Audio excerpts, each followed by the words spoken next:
सो dear students, last class में दो problem discuss हम लोग किए थे और आगे की रिकॉर्डिंग नहीं हो पाई थी, तो उसी पढ़ाई को हम लोग आज आगे कंटिन्यू करेंगे। आगे की जो हम लोग की टॉपिक है वह है ओसिलेशन पर आधारित। Oscillation basically simple harmonic motion का टॉपिक है जो हम लोग अभी नहीं पढ़े हैं, परंतु इलेक्ट्रोस्टैटिक्स में, मैग्नेटिज्म में और भी कई जगहों पर इस ओसिलेशन के रिगार्डिंग हमसे प्रॉब्लम पूछे जाते हैं।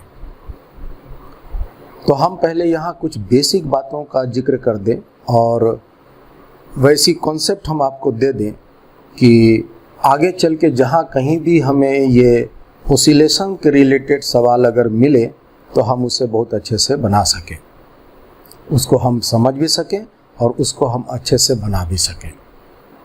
ओसिलेशन का मतलब हुआ to and fro motion, up and down motion, जो बार बार अपना पाथ को रिपीट करता हो, लाइक अ रिपीटिंग मोशन। इसको हम बोलते हैं ओसिलेटरी मोशन। तो थोड़ी सी हम बेसिक बातें आपको इसके बैकग्राउंड में बता देते हैं और फिर हम आपको इसके साथ आगे ले चलेंगे।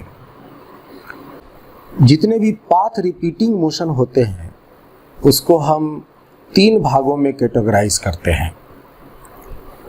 तो path repeating motion, path repeating का मतलब ये हुआ कि एक ऐसा मोशन जिसमें बॉडी या पार्टिकल हमेशा अपनी पाथ को रिपीट करता हो, दोहराता हो, repeating motion, path repeating motion. इसको हम तीन भागों में कैटेगराइज करते हैं। एक को बोलते हैं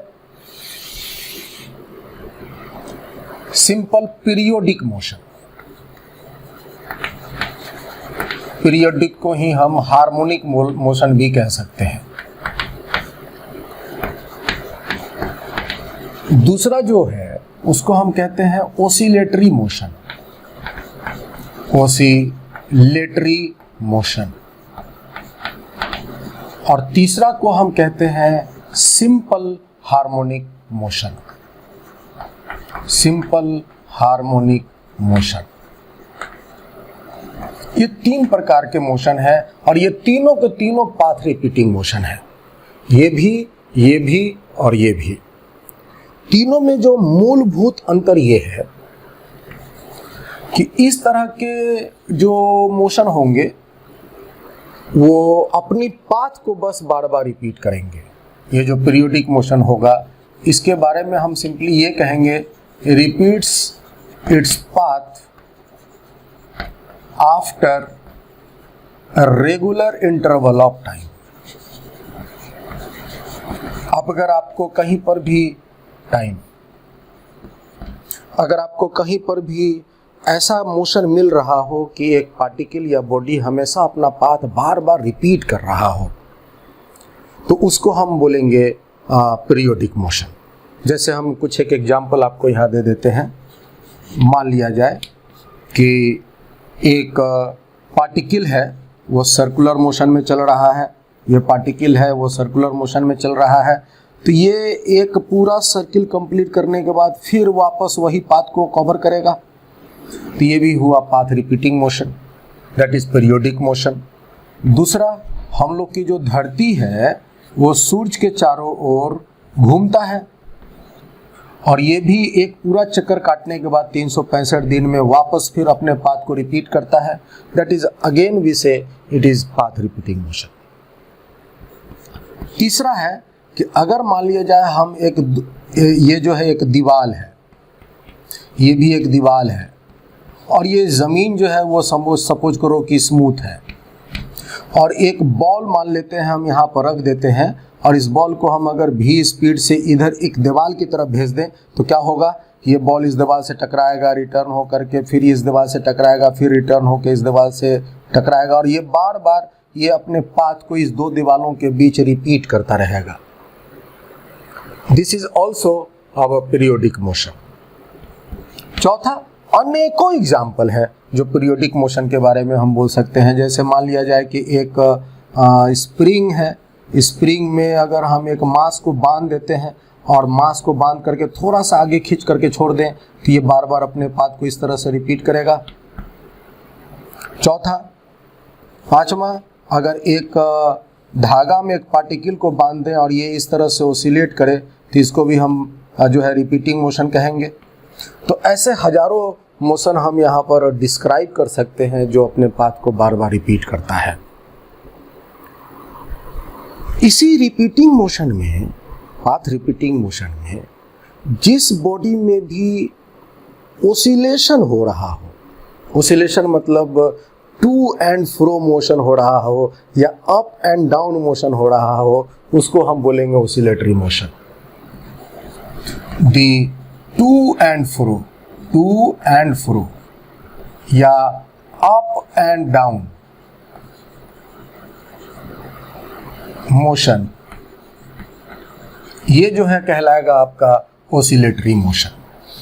जैसे मान लिया जाए कि यहाँ पर आपके ये देखिए टू एंड फ्रो मोशन नहीं है, अप एंड डाउन नहीं है, ये भी टू एंड फ्रो नहीं है, अप एंड डाउन नहीं है, ये टू एंड फ्रो है आगे पीछे, ये टू एंड फ्रो है आगे पीछे, ये भी टू एंड फ्रो है आगे पीछे।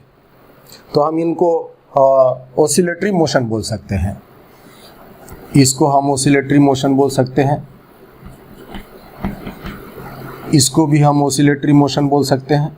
ये जो धागा से बांध करके हम इसको आगे पीछे किए हैं, इसको भी ओसिलेटरी मोशन बोल सकते हैं। सिंपल जो हार्मोनिक मोशन होता है, इसको शॉर्ट में हम लोग बोलते हैं SHM, ये जो है वो ओसिलेटरी मोशन ही का एक स्पेशल कंडीशन है। It is the special case of oscillatory motion. इसमें भी जो पार्टिकल है वो ओसिलेट ही करेंगे, टू एंड फ्रो मोशन लेंगे, अप एंड डाउन मोशन लेंगे, इसमें भी पार्टिकल ओसिलेट करेंगे, लेकिन एक खास शर्त के साथ। अगर वो एक खास शर्त के साथ अगर ओसिलेट करते हैं तो इसको हम बोलेंगे सिंपल हार्मोनिक मोशन। तो हम यहाँ पर इसी शर्त को समझेंगे और इसी मोशन को हम यहाँ पर डिटेल करेंगे। तो पहले हम यहाँ पर समझते हैं कि इसके होने के शर्त क्या हैं, सिंपल हार्मोनिक मोशन होने के शर्त क्या हैं। Condition of simple harmonic motion, इसको हम स्मॉल ओसिलेशन भी कह सकते हैं। ऑफकोर्स ये ओसिलेटरी मोशन ही होगा, लेकिन वो ओसिलेटरी मोशन बहुत ही छोटा ओसिलेटरी मोशन होगा। देखिए, न्यूटन्स के पहले लॉ जब हम लोग पढ़े थे तो वहाँ हमने ये बताया था कि अगर किसी वस्तु पर नेट फोर्स अगर नहीं लगेगा तो वस्तु जैसा था वैसा ही रहेगा, उसके मोशन में कोई भी परिवर्तन नहीं होगा, उसका मोशन कोई स्पेशल नहीं होगा। नेट फोर्स अगर लगेगा तो उसके मोशन में परिवर्तन होगा, उसका एक खास मोशन की प्रॉपर्टी तैयार होगी, वो बॉडी एक स्पेशल मोशन में चल पाएगा। सर्कुलर मोशन में हमने एक टर्म पढ़ाया था टॉर्क, और हमने बताया था वहाँ पर कि अगर किसी बॉडी में नेट टॉर्क नहीं लगेगा तो बॉडी जैसा था वैसा ही रहेगा, अगर रुका था तो रुका ही रहेगा, और जिस दिशा में जिस गति से नाच रहा है वो वही दिशा में वही गति से नाचता रहेगा। नेट टॉर्क लगेगा तब फिर उसके नाचने के मोशन में बदलाव होगा। टॉर्क मीन्स हम लोग रोटेशनल मोशन के लिए इस्तेमाल करते हैं या एंगुलर मोशन के लिए इस्तेमाल करते हैं, और नेट फोर्स जो है वो हम स्ट्रेट लाइन मोशन के लिए इस्तेमाल करते हैं इन जनरल। इतना बात आप समझिए। तो कुल मिलाकर के कहानी ये हुआ कि अगर किसी बॉडी में एक स्पेशल मोशन क्रिएट अगर हो रहा है तो उसके पीछे कारण होगा उस बॉडी पर लगने वाला नेट फोर्स और लगने वाला नेट टॉर्क का। अगर किसी बॉडी में नेट फोर्स जीरो हो और उस बॉडी में नेट टॉर्क जीरो हो तो उस बॉडी को हम परफेक्टली इक्विलिब्रियम में कहेंगे, मतलब वो जैसा था वैसा ही रहेगा, उसके मोशन में कोई बदलाव नहीं होगा। जैसे मान लिया जाए कि कोई बॉडी स्ट्रेट लाइन में चल रहा है और उस पर हम मोशन के अलोंग अगर हम फोर्स लगा देंगे तो बॉडी में गति बढ़ते हुए स्ट्रेट लाइन में जाएगा। तो ये गति का बढ़ते हुए चलना, ये एक स्पेशल मोशन क्रिएट हो गया, और ये करने वाला कौन है? तो उस पर लगने वाला एक फोर्स। अगर किसी बॉडी के मोशन के अपोजिट में फोर्स लगा दें और वो फोर्स जब तक उसके मोशन के अपोजिट लगता रहे, बॉडी की गति स्ट्रेट लाइन में ही रहेगा, परंतु घटता जाएगा, गति उसका घटता जाएगा। तो ये घटते हुए बॉडी के चलने की जो एक स्पेशल मोशन क्रिएट हुई है, उसको करने वाला कौन है? उस बॉडी पर लगने वाला फोर्स। अगर कोई बॉडी को हम हवा में यूं उछाल दें और उस पर एक नीचे की तरफ एक गुरुत्वाकर्षण का बल लगता है, जिसके कारण इसका पाथ बन जाता है पाराबोला, तो इसके पाराबोला मोशन को बनाने वाला कौन है? तो उस पर लगने वाला एक ग्रेविटेशनल फोर्स। या कभी भी कोई भी अगर फोर्स एक वेलोसिटी के ना अलोंग लगे ना अपोजिट लगे, कोई दिशा में लग जाए, तो वैसे मोशन में जो ये फोर्स है पाथ को कर देता है कर्व्ड, और अगर वो फोर्स कांस्टेंट है तो वो कर्व्ड पाथ स्पेशली बन जाता है पाराबोलिक। अगर कोई बॉडी पर वेलोसिटी के एग्जैक्टली परपेंडिकुलर में फोर्स लग रहा हो, तो ऐसा फोर्स उस बॉडी को बना देता है सर्कुलर मोशन में। तो यहाँ आप कुछ एग्जाम्पल जो हम बोले हैं, इससे आप ये बात समझ लीजिए कि किसी भी बॉडी में अगर एक नई मोशन क्रिएट हो रही है तो उसके पीछे कारण होगा उस बॉडी पर लगने वाला नेट फोर्स या नेट टॉर्क।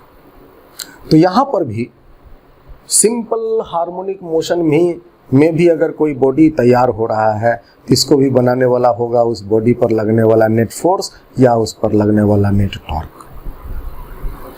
तो कैसा फोर्स लगे या कैसा टॉर्क लगे कि वो बॉडी को ओसिलेट करवाए, ठीक है, और सिंपल हार्मोनिक मोशन में वो कब तैयार होगा, ये बात को हम डिस्कस करते हैं। देखिए, इस केस में तो बात है तय कि मोशन ओसिलेटरी होगा। मोशन ओसिलेटरी का मतलब हुआ कि मान लिया जाए ये पार्टिकल है, तो ये पार्टिकल आगे पीछे ओसिलेट कर रहा है। तुम गौर से देखोगे तो तुमको लगेगा कि ये एक बिंदु के इर्द गिर्द आगे पीछे कर रहा है। जैसे ये मान लो बिंदु है, तो इसी के इर्द गिर्द आगे कर रहा है। वो पोजीशन को हम लोग बोलते हैं मीन पोजीशन। वो इस बॉडी के रेस्पेक्ट में वो पोजीशन फिक्स्ड रहता है, और वो एक ऐसा पोजीशन होता है जहां पर हम उस बॉडी को रख दें तो बॉडी रुका का रुका ही रहे।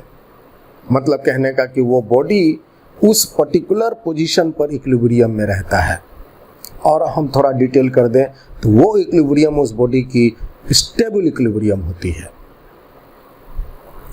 तो कोई भी तरह की अगर ओसिलेशन तैयार हो रही है तो वहां पर कहीं ना कहीं एक मीन पोजीशन होगा, एक फिक्स्ड पोजीशन होगा, जहां पर नेट फोर्स और नेट टॉर्क का मान 0 होगा, जिसके इर्द गिर्द बॉडी ओसिलेट करेंगे। तो पहले हम बात कर देते हैं मीन पोजीशन की। मीन पोजीशन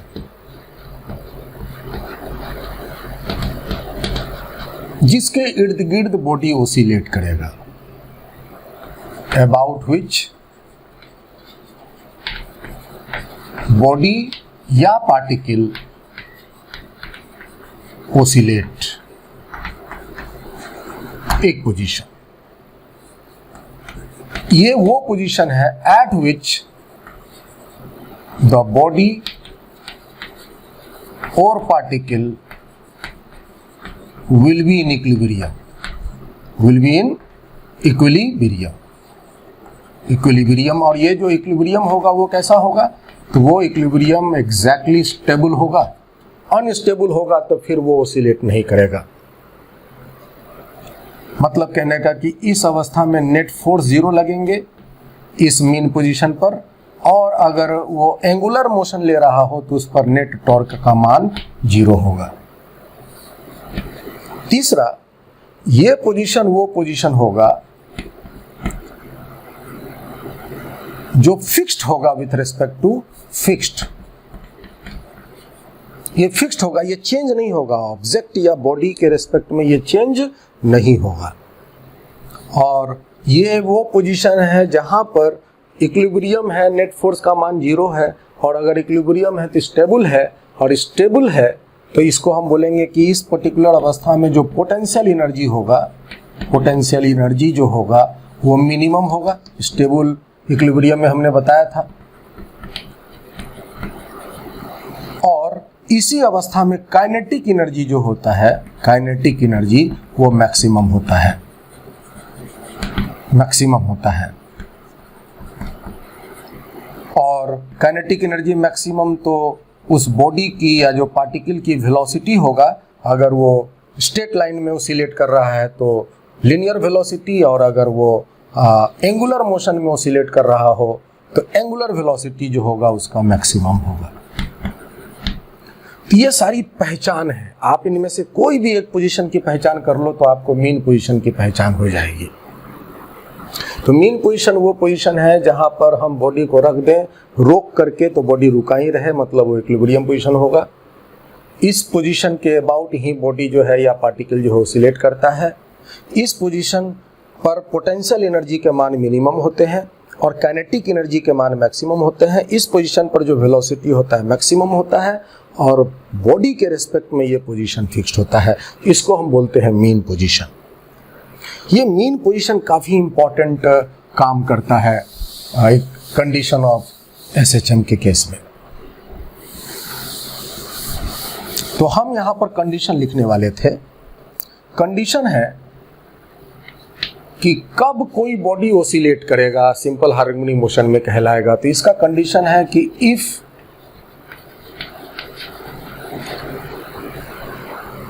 ए बॉडी, इसको ऐसे लिखो, इफ द नेट फोर्स और torque acts on a body always towards the mean position। Mean position जो अभी हमने पढ़ा है, अगर एक बॉडी पर फोर्स हमेशा मीन पोजीशन की तरफ लगे, या टॉर्क अगर काम कर रहा हो तो टॉर्क हमेशा मीन पोजीशन की तरफ लगे, and is always directly proportional to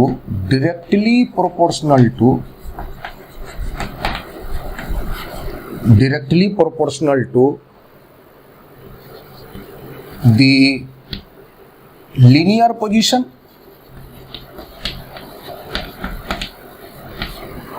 या angular position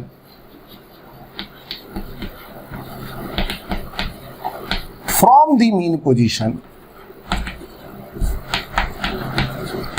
मीन पोजीशन से जो लिनियर दूरी पर हो या एंगुलर दूरी पर हो, फ्रॉम द मीन पोजीशन,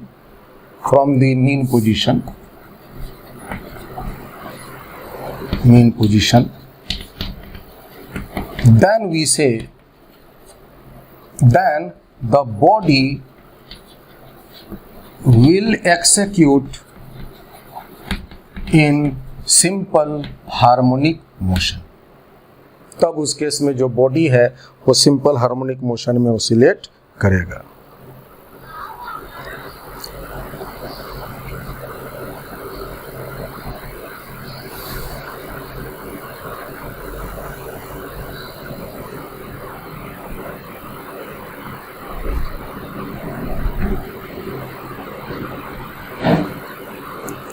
ठीक है, इन सिंपल हार्मोनिक मोशन। आप इसको ऐसे समझो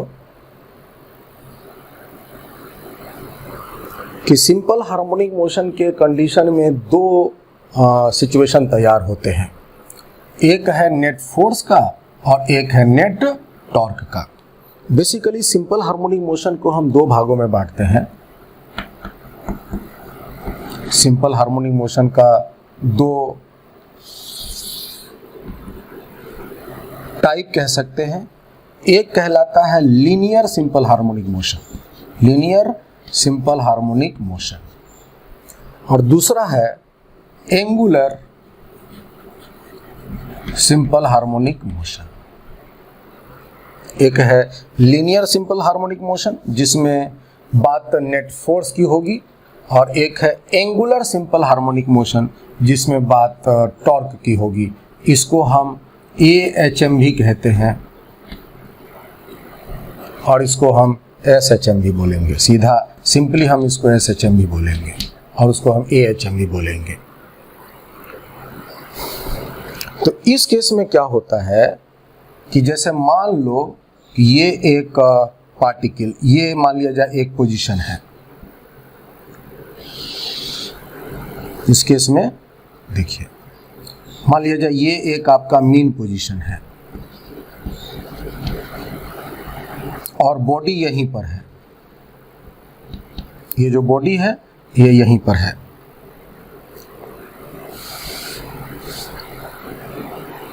यहां पर देखिए, ये मान लिया जाए मीन पोजीशन है और एक बॉडी यहीं पर है, तो हम कहेंगे कि ये इक्विलिब्रियम में है। यहां पर कोई भी फोर्स नहीं लगेगा, यहां पर कोई भी टॉर्क नहीं लगेगा। अब अगर हम इस बॉडी को यहां से थोड़ा दाएं या थोड़ा बाएं किधर भी कर दें, मान लिया जाए कि हम इस मीन पोजीशन तो अपनी जगह पर फिक्स्ड है, ये तो फिक्स्ड है, मीन पोजीशन तो चेंज नहीं होगा, और मान लो ये बॉडी जो है वो कहीं यहाँ पर है, चाहे वो आगे जा रहा हो या इधर आ रहा हो, वो मीन पोजीशन पर ना हो करके दाएं हो या बाएं हो, चाहे आगे जा रहा हो या पीछे जा रहा हो, उससे मतलब नहीं है। ये अगर मीन पोजीशन से थोड़ा छटका हुआ है, यहाँ पर है, तो इस बॉडी पर एक फोर्स लगना चाहिए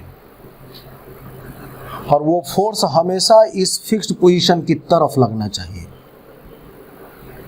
और ये पोजीशन, ये जो बॉडी है वो कहाँ है, इसकी माप यहीं से होगी और यहाँ से हम इसकी लीनियर पोजीशन बोलेंगे। ये मान लिया जाए x, this is the linear position. तो ये जो फोर्स होगा उसका डायरेक्शन इस x के डायरेक्शन के अपोजिट होगा। मान लिया जाए कि ये आपका फिक्स्ड पोजीशन है, ये फिक्स्ड पोजीशन है और बॉडी जो है वो किसी इस साइड में है। भले ये बॉडी इधर जा रहा हो, भले ये बॉडी इधर जा रहा हो, भले ये यहाँ पर रुका हुआ, उसे मतलब नहीं है।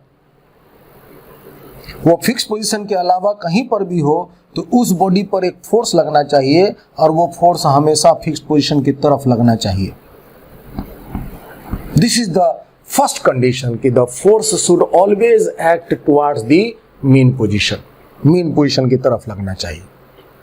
और दूसरा कंडीशन है कि वो जो फोर्स लगे वो directly proportional to the linear position हो, और लीनियर पोजीशन की जो पहचान होनी चाहिए that is from the mean position. माने ये जो मीन पोजीशन से अगर ये x इधर है या मान लेते हैं हम यहाँ पर y इधर है, तो ये जो फोर्स होगा that must be directly proportional to y होना चाहिए। तो हम अगर यहाँ पर इसकी मैथमेटिकली एक्सप्रेशन लिखें तो f का जो वेक्टर फॉर्म अगर हुआ डायरेक्शन के साथ तो must be directly proportional to -x, और यहाँ पर f directly proportional to -y। Minus बताता है कि ये दोनों वेक्टर का डायरेक्शन एक दूसरे के अपोजिट है। इस केस में बातें टॉर्क की होगी, एंगुलर होगा, और इस तरह के केस में हम बात टॉर्क की करेंगे। जैसे मान लिया जाए कि ये आपकी जो है एक सिंपल पेंडुलम है, this is the simple pendulum. ये एक धागा से यूं लटका हुआ है, सपोज करो ये है, मान लो ये इस तरह से ये ऐसे लटका हुआ है, सपोज कीजिए इस तरह से ये ऐसे लटका हुआ है, और इस पोजीशन पर हम अगर इसको स्थिर करके छोड़ देंगे तो ये वहीं पर रुका रहेगा, ना आगे जाएगा ना पीछे जाएगा, एकदम ऑसिलेट नहीं करेगा। This is called mean position. तो ये इसका हुआ मीन पोजीशन, जो कि हम इसको कहेंगे इक्विलिब्रियम पोजीशन। अब अगर हम क्या करते हैं, ये तो उसका मीन पोजीशन है, ये तो इसका फिक्स पोजीशन है, हम इसको इधर थोड़ा सा कर देते हैं,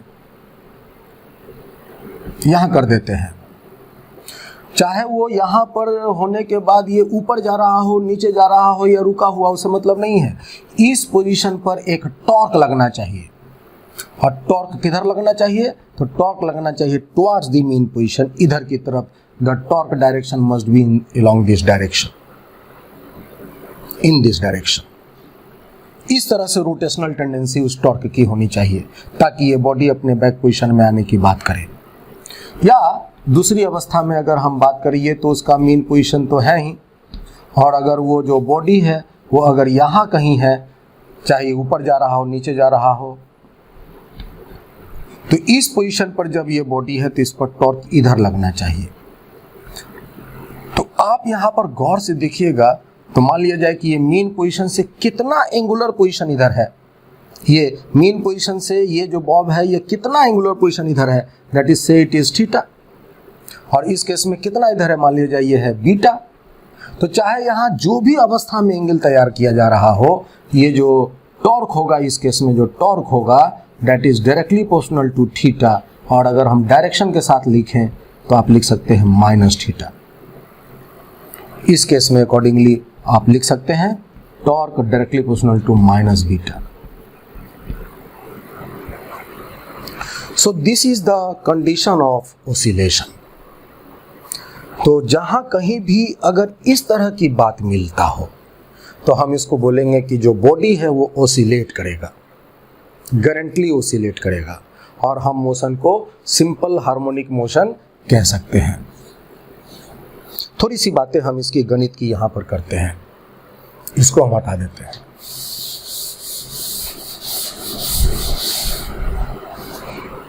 तो आप यहाँ गौर से देखो तो ये जो फोर्स लग रहा है यहाँ इधर, तो ऐसे फोर्स को हम बोलते हैं रीस्टोरिंग फोर्स। जो फोर्स ऐसा जो बॉडी को बैक अपना इक्विलिब्रियम पोजीशन की तरफ खींचकर ले जाने की क्षमता रखता है, उसको बोलते हैं रीस्टोरिंग फोर्स। या इस टॉर्क को बोलते हैं हम रीस्टोरिंग टॉर्क। तो रीस्टोरिंग अगर हम वर्ड इस्तेमाल कर देते हैं तो इसका मतलब हुआ कि डायरेक्शन का इस्तेमाल हो गया, तब बातें सिर्फ मैग्नीट्यूड की होगी। तो रीस्टोरिंग फोर्स जो है वो फोर्स की मैग्नीट्यूड कहलाएगा, और तब उस केस में हम डायरेक्टली प्रोपोर्शनल टू एक्स बोलेंगे।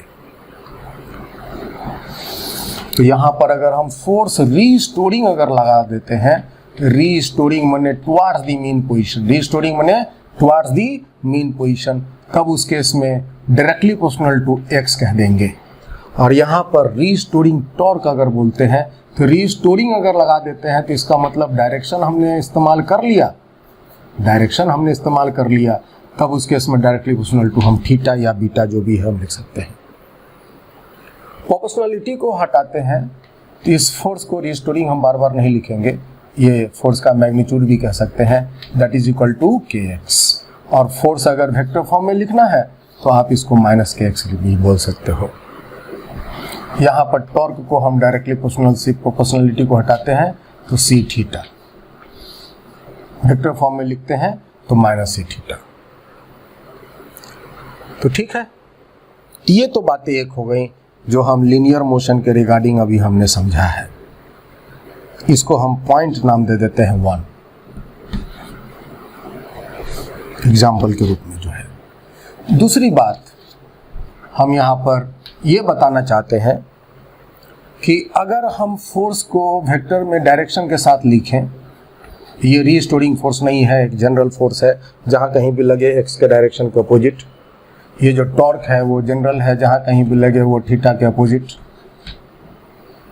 यहाँ पर हम यहाँ रीस्टोरिंग लगा देते हैं, रीस्टोरिंग, ताकि कोई कंफ्यूजन न रहे। रीस्टोरिंग मतलब सीधे मैग्नीट्यूड होगा and that would be kx। Restoring torque माने सीधे मैग्नीट्यूड होगा c थीटा, याद रखिएगा। तो यहाँ पर इस फोर्स को हम लिख सकते हैं मास गुना acceleration, that is equal to kx। यहाँ पर भी हम इस टॉर्क को लिख सकते हैं I इंटू अल्फा। बताया था कि रोटेशनल मोशन में इनर्शिया को मेजर करता है मोमेंट ऑफ इनर्शिया, तो I जो है वो मोमेंट ऑफ इनर्शिया है। तो एक्सेलरेशन को हम लिख सकते हैं माइनस k/m इंटू एक्स, और यहाँ पर अल्फा को लिख सकते हैं माइनस c बटा में I इंटू थीटा। और एक्सेलरेशन को, और हम इस एक्सेलरेशन को लिख सकते हैं d2x, माने x को एक बार डिफरेंशिएट करोगे तो वेलोसिटी बनेगा, और उसको फिर एक बार और डिफरेंशिएट करोगे तो एक्सेलरेशन बन जाएगा, और हो जाएगा d2x बाई dt स्क्वायर, और इसको हम अगर इधर भेज दें तो ये हो जाएगा plus k by m into x। So this is the differential equation for SHM। This is differential equation for SHM। हम इस इक्वेशन को भी देख करके इक्वेशन के अनुसार हम पहचान सकते हैं कि SHM में होगा कि नहीं होगा। इसको भी हम इसी तरह से d2 थीटा, माने एक बार थीटा को डिफरेंशिएट करोगे तो ओमेगा बनेगा, और उसको फिर करोगे तो एक्सेलरेशन अल्फा बनेगा, बाई dt स्क्वायर, इसको इधर भेज दें तो प्लस c बटा में i into theta, that is equal to 0। यहाँ जो k है प्रोपोर्शनलिटी कांस्टेंट, जो ये k हमने लिखा है यहाँ, इसको हम बोलते हैं फोर्स कांस्टेंट, और यहाँ जो c हमने लिखा है यहाँ, उसको हम बोलते हैं टॉर्क कांस्टेंट या टॉर्सनल कांस्टेंट भी कह सकते हैं। टॉर्सनल कांस्टेंट ये एक प्रकार का कांस्टेंट होगा उस पर्टिकुलर केस के लिए, एक प्रकार का कांस्टेंट होगा उस पर्टिकुलर केस के लिए। और जो बॉडी ओसिलेट करेगा उसका मास भी कांस्टेंट होगा, जो बॉडी जो है वो ओसिलेट करेगा उसका मोमेंट ऑफ इनर्शिया भी कांस्टेंट होगा। तो ये जो k बाई m फैक्टर है, इसको हम बोलते हैं ओमेगा स्क्वायर। ओमेगा एक प्रकार का कांस्टेंट फैक्टर है, और इस ओमेगा को हम बोलते हैं एंगुलर फ्रीक्वेंसी।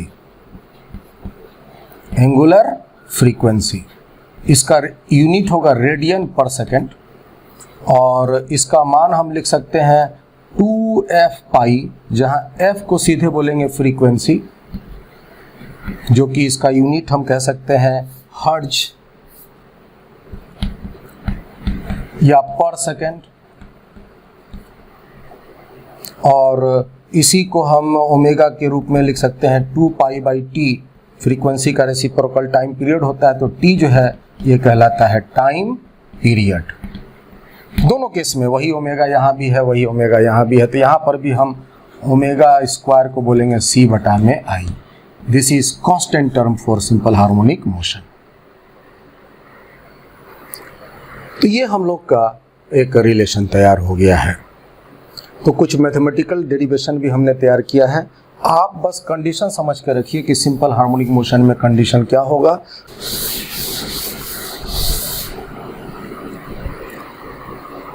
अगर हमसे पूछा जाए कि कोई भी बॉडी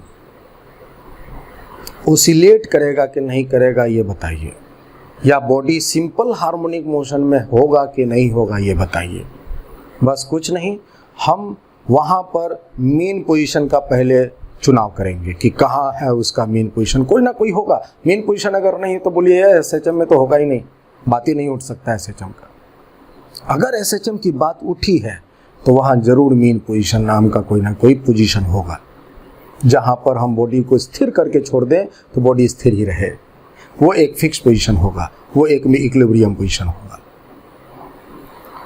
तो आप पहले उस पोजीशन का चुनाव कर लीजिए और वहाँ से उसको थोड़ा सा डिस्प्लेस कर दीजिए, और डिस्प्लेस करने के बाद उस नए पोजीशन पर जब वो बॉडी आया है डिस्प्लेस होने के बाद, उस जगह पर उस बॉडी पर डायरेक्ट सारे फोर्सेस ड्रॉ कर दीजिए। तुम जो फोर्सेस पढ़े हैं न्यूटन्स लॉ में, अगर मास है तो mg, धागा है तो टेंशन, सतह से सटा है तो नॉर्मल, पानी में डूबा है तो बुआंसी, जितने फोर्स तुम जानते हो उस नए पोजीशन पर उस पर ड्रॉ कर दीजिए और देखिए उस सारे फोर्स का क्या resultant force towards the main position लग रहा है कि नहीं।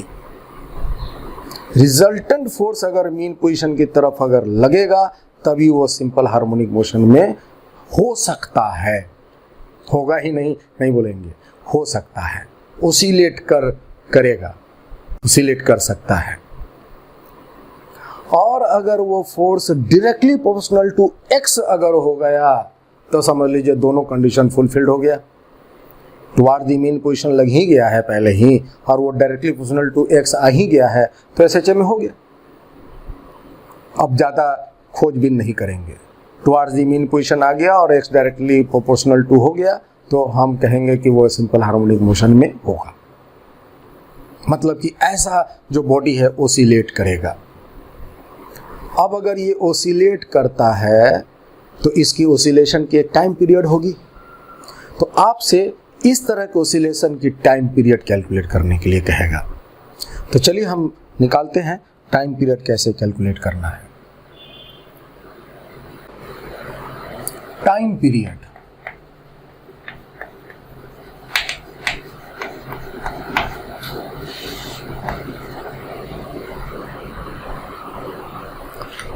इसका डिफिनीशन होता है time taken to complete one oscillation या वन रेवोल्यूशन या one rotation, that is called time period. It is the time taken to complete one oscillation या वन रिवोल्यूशन। अगर सर्कुलर मोशन है तो रिवॉल्व करेगा, वाइब्रेशनल मोशन है तो oscillate करेगा। वन ऑसिलेशन या वन रिवोल्यूशन या वन रोटेशन, एक पूरा रोटेट करने में जितना समय लेगा उसको हम बोलेंगे टाइम पीरियड। जैसा भी बॉडी का मोशन हो रहा है अकॉर्डिंगली हम उसको बोलेंगे टाइम पीरियड। तो ऑसिलेशन हो रहा है तो ऑसिलेशन का टाइम पीरियड, रिवोल्यूशन हो रहा था रिवोल्यूशन का टाइम पीरियड, रोटेशन हो रहा था रोटेशन का टाइम पीरियड। एक्चुअली में ये क्या है, it is actually time taken to come in same phase. Same phase, phase मतलब होता है अवस्था। अवस्था मतलब कि जिस भी अवस्था में वो पहले था, जहां था और जिस दिशा में चल रहा था, वापस घूमकर वो वहीं आ जाए और वही डायरेक्शन में मोशन करने वाला हो जाए, तो हम उसको बोलेंगे कि सेम अवस्था में आ गया है। और इस केस में हम उसका बोलेंगे टाइम पीरियड। तो ओसिलेशन के केस में टाइम पीरियड का डेफिनेशन, बेसिक जो डेफिनेशन है, जो एक्चुअल डेफिनेशन वही है, time taken to come in same phase. तो हम इसका टाइम पीरियड कैलकुलेट करने की बात करते हैं। बात हम यहाँ ओसिलेशन की करेंगे, हम यहाँ पर रिवोल्यूशन या रोटेशन के नहीं करेंगे, हम यहाँ पर ओसिलेशन के टाइम पीरियड की बात करेंगे। देखिए, अगर मान लिया जाए कि एक बॉडी की ओसिलेशन हो रही है, मान लिया जाए ये मीन पोजीशन है और मान लो ये बॉडी यहाँ है, तो इसका ओसिलेशन हो रहा है। मतलब यहाँ से वो आगे जा रहा, रुका, फिर वहाँ से वो लौटा, फिर यहीं पहुँचा, फिर बैक वो आगे चला गया, फिर रुका, फिर लौट कर वापस आ गया, तब हम कहेंगे कि ये एक पूरा कंप्लीट ओसिलेशन तैयार किया है। सेम फेज में आने की अवस्था को बोलेंगे टाइम पीरियड। जैसे यहां पर जब था तो इस दिशा में जा रहा था, तो ये चल करके जब यहां पहुंचा, रुक गया इस जगह पर, और रुकने के बाद फिर जब ये लौटा और ये जब यहां पहुंचा, तो उसकी तो डायरेक्शन ऑफ मोशन तो इधर है, पोजीशन सेम है, स्टेट सेम नहीं है। तो इस केस में ये इधर जा रहा है, इस केस में इधर जा रहा है, वो सेम फेज में हम नहीं कहेंगे इसको। जब ये यहाँ पर जा करके यहाँ रुक जाता है और फिर वो लौट करके जब ये यहाँ आता है, तब इसकी मोशन इधर हुई, तो ये देखो और ये देखो, तो अब कहेंगे कि ये दोनों सेम फेज में है। वो अपने ही ओरिजिनल पोजीशन में है और एक ही प्रकार के डायरेक्शन ऑफ मोशन में है, तो हम कहेंगे कि ये दोनों सेम फेज में है। तो यहाँ पर मान लो ये t बराबर 0 पोजीशन पर जब ये यहाँ था और ये चल करके लौट कर जब ये यहाँ पहुँचेगा, तो हम इसको बोलेंगे टाइम पीरियड ऑफ ओसिलेशन। तो ये है इसका टाइम पीरियड ऑफ ओसिलेशन। तो हमें इसी ओसिलेशन की जो टाइम पीरियड है वो कैलकुलेट करनी पड़ती है। हम थोड़ी सी बातें यहाँ पर बता देते हैं। तो यहाँ पर जो ये पहुँचा इसको बोलते हैं एम्पलीट्यूड। ये जो मैक्सिमम जो दूर वो मीन पोजीशन से आगे गया या जो मैक्सिमम मीन पोजीशन से वो जो बैक पीछे गया, इस दोनों को हम बोलते हैं amplitude. Amplitude is nothing but is the maximum displacement from the mean position. और ये है राइट एक्सट्रीम पोजीशन और ये है left extreme position. Right extreme और लेफ्ट एक्सट्रीम में काइनेटिक एनर्जी का मान जो है वो 0 होता है क्योंकि वेलोसिटी 0 है। और ये जो मीन पोजीशन है, इस मीन पोजीशन पर पोटेंशियल एनर्जी का मान 0 नहीं बोलेंगे, पोटेंशियल एनर्जी का मान हम मिनिमम बोलेंगे। और ये इक्विलिब्रियम होगा स्टेबल इक्विलिब्रियम।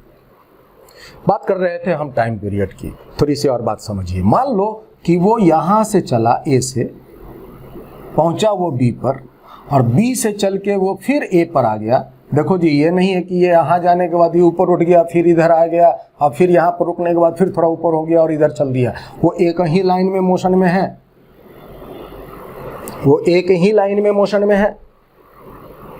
तो A से चला B और फिर B से लौटकर वापस आया A, और फिर A से चला C और फिर C से चलकर पहुंच गया फिर A पर। ठीक है। इस केस में अगर वो परफेक्ट ओसिलेशन हो रहा है तो यहां पर ये जो टाइम पीरियड है, टोटल टाइम टेकन, ये टोटल 4 बराबर भागों में बटा रहता है। मेरा कहने का मतलब है कि time from A to B, time A से B तक जाने का समय, A से B तक जाने का समय, और फिर लौट के B से A तक आने का समय बराबर होगा। उतना ही A से C तक आने में समय लगेगा और उतना ही फिर C से A आने में लगेगा। ये सभी टाइम बराबर होंगे। ये सिंपल हार्मोनिक मोशन में ओसिलेशन के केस में ये हमेशा फॉलो होता है कि जो टाइम पीरियड है वो 4 बराबर भागों में बटे रहते हैं। टाइम पीरियड को अगर हम डिफाइन करें तो टाइम पीरियड क्या बोल सकते हैं? टाइम पीरियड आप बोल सकते हैं टाइम A से B, फिर टाइम B से A, फिर टाइम A से C और फिर टाइम C से A। तो आप इसको 4t भी बोल सकते हो। अगर हम इसको कुछ स्मॉल t मान लेते हैं तो आप इसको 4t भी बोल सकते हो। और यहाँ से t का मान आप t/4 भी कह सकते हो। मतलब कहने का कि यहाँ से यहाँ तक जाने में कितना समय लगेगा, तो टाइम पीरियड का 1/4, या यहाँ से लौट करके वापस फिर अपने पोजीशन में आने में कितना वक्त लगेगा, तो टोटल टाइम पीरियड का आधा। तो इस तरह की बातें आप यहाँ से कैलकुलेट कर सकते हो। तो ये थी थोड़ी सी टाइम पीरियड के बारे में बात। और अब हमें यहाँ पर यही टाइम पीरियड कैलकुलेट करना है, तो हम इसके लिए आपको बात यहाँ पर सिखाते हैं।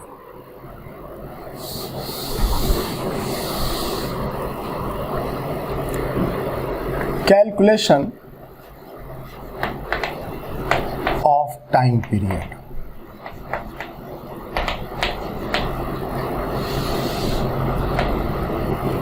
Calculation of time period. देखो, कोई भी पार्टिकल का मोशन अगर रिपीटिंग है, बार बार अपने पाथ को रिपीट कर रहा है, तो उसका अपना एक टाइम पीरियड तो होगा ही। जैसे सर्कुलर मोशन है तो उसका एक टाइम पीरियड होगा, रोटेशनल मोशन है तो उसका एक टाइम पीरियड होगा। तो अगर हम एक कैटेगरी बोलें, for any other periodic motion की टाइम पीरियड कैसे हम कैलकुलेट करेंगे, तो according to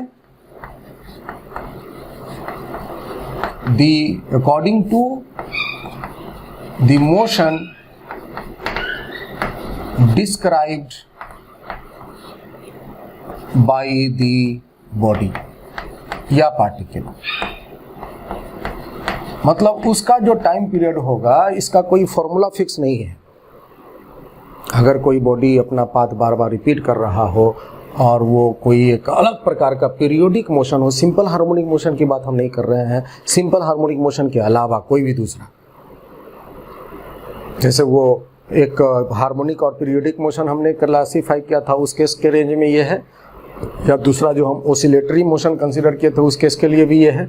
simple harmonic motion छोड़ के बाकी दूसरा अगर दो और भी बताया था कैटेगरी, उस केस में टाइम पीरियड आप कैसे कैलकुलेट करोगे, तो उस केस में टाइम पीरियड कैलकुलेट करेंगे according to the motion described by the body और पार्टिकल। इसका कोई मेथड फिक्स नहीं है, you have to calculate according to the given situation. बात हम करते हैं जो इम्पोर्टेंट है वो है फॉर सिंपल हार्मोनिक मोशन, चाहे वो सिंपल लीनियर के केस में हो या एंगुलर के केस में हो। सिंपल हार्मोनिक मोशन में टाइम पीरियड निकालने की एक मेथड, एक पद्धति है। इस पद्धति को अच्छे से समझिए। इस केस में हम दो मेथड्स इस्तेमाल करते हैं टाइम पीरियड कैलकुलेट करने का। एक तो हम कैलकुलेट करने के लिए फोर्स या टॉर्क मेथड इस्तेमाल करते हैं। अगर वो स्ट्रेट लाइन में ओसिलेट करने की बात कर रहा है तो हम फोर्स मेथड की बात करेंगे, और अगर वो एंगुलर डिस्प्लेसमेंट के साथ ओसिलेट करने की बात कर रहा है तो हम टॉर्क मेथड का इस्तेमाल करेंगे। और दूसरा है निकालने की विधि, वो है एनर्जी मेथड। अभी यहाँ पर हम एनर्जी मेथड का चर्चा नहीं करेंगे, हम इसका डिटेल से चर्चा करेंगे जब एसएचएम में हम इसकी बातों को डिस्क्राइब करेंगे। यहाँ पर और खासकर हम सब जगह पर लगभग इलेक्ट्रोस्टैटिक्स, इलेक्ट्रिसिटी और बाकी सब जहाँ कहीं भी मिलेगा, एसएचएम के अलावा कोई दूसरे टॉपिक में इसके कॉन्सेप्ट, वहाँ सब जगह ऑलमोस्ट हम फोर्स या टॉर्क मेथड लगाकर सवाल को बनाते हैं। या आप यूँ समझ लो कि अगर एक 100 क्वेश्चन है सिंपल हार्मोनिक मोशन के टाइम पीरियड कैलकुलेट करने में, तो लगभग 90 प्रॉब्लम जो है वो हम फोर्स या टॉर्क मेथड से सॉल्व करते हैं। कुछ एक कॉम्प्लिकेटेड जो सवाल होते हैं जहां हम फोर्स ऑफनली अच्छे से नहीं लगा पाते हैं, तो वहां हम एनर्जी मेथड का इस्तेमाल करते हैं। या फोर्स बहुत कॉम्प्लिकेटेड काम करता है, वहाँ हम एनर्जी मेथड ईजिली लगा करके टाइम पीरियड कैलकुलेट करते हैं। तो हम इस मेथड से बहुत कम ही सवाल को अटेम्प्ट करते हैं, ज़्यादातर सवाल हम इसी से करते हैं, तो हम यहाँ पर इसको सीख लेते हैं। तो बात करते हैं हम टाइम पीरियड निकालने की मेथड्स। तो हम फोर्स मेथड दे रहे हैं, फोर्स मेथड दे रहे हैं। हम यहाँ स्टेप्स लिख देते हैं, बस आपको इस स्टेप को फॉलो करना है, आपके टाइम पीरियड कैलकुलेट हो जाएंगे। पहला स्टेप क्या करना है, डिस्प्लेस एक्स या theta from mean position, from mean position. ये जो डिस्प्लेसमेंट या जो थीटा हम देंगे वो छोटा देंगे, वेरी स्मॉल, वेरी स्मॉल। हम क्या करेंगे कि जो डिस्प्लेसमेंट हम देंगे मीन पोजीशन से, और अगर सिंपल हार्मोनिक स्ट्रेट लाइन की अगर बात हो रही है तो एक्स डिस्प्लेस करेंगे, और एंगुलर की बात हो रही है तो हम थीटा डिस्प्लेस करेंगे। कहाँ से? From the mean position. तो आप मीन पोजीशन से तो डिस्प्लेस करके नए पोजीशन पर ले गए। अब उस नए पोजीशन पर आप नेट फोर्स कैलकुलेट कीजिए।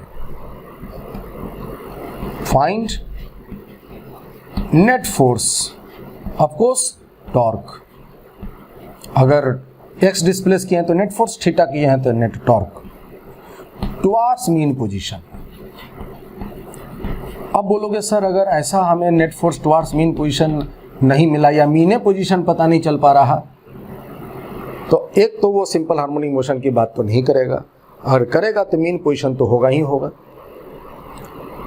और अगर आप बोलोगे कि सर अगर हम net force towards the mean position हमें नहीं मिला, मीन पोजीशन की तरफ कोई फोर्स लगा ही नहीं, या जितने फोर्स लग रहे हैं उसके रिजल्टेंट मीन पोजीशन की तरफ लगा ही नहीं, तब बोलोगे कि वो फिर एसएचएम में नहीं होगा। सीधे बोल देना एसएचएम में नहीं होगा, बाकी कोई दूसरा मोशन हो उससे हमको मतलब नहीं है, एसएचएम में नहीं होगा।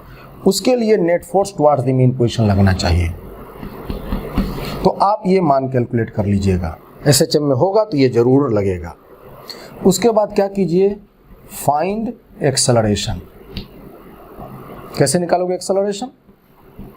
जो फोर्स आप निकाले हैं उसमें मास से भाग दे दीजिएगा तो एक्सेलरेशन निकल जाएगा, और जो एंगुलर एक्सेलरेशन अगर आप टॉर्क निकाले हैं, टॉर्क में मोमेंट ऑफ इनर्शिया से भाग दीजिएगा तो आपको एंगुलर एक्सेलरेशन निकल जाएगा। एंगुलर एक्सेलरेशन कैलकुलेट कीजिए और उसके बाद देन कंपेयर द एक्सेलरेशन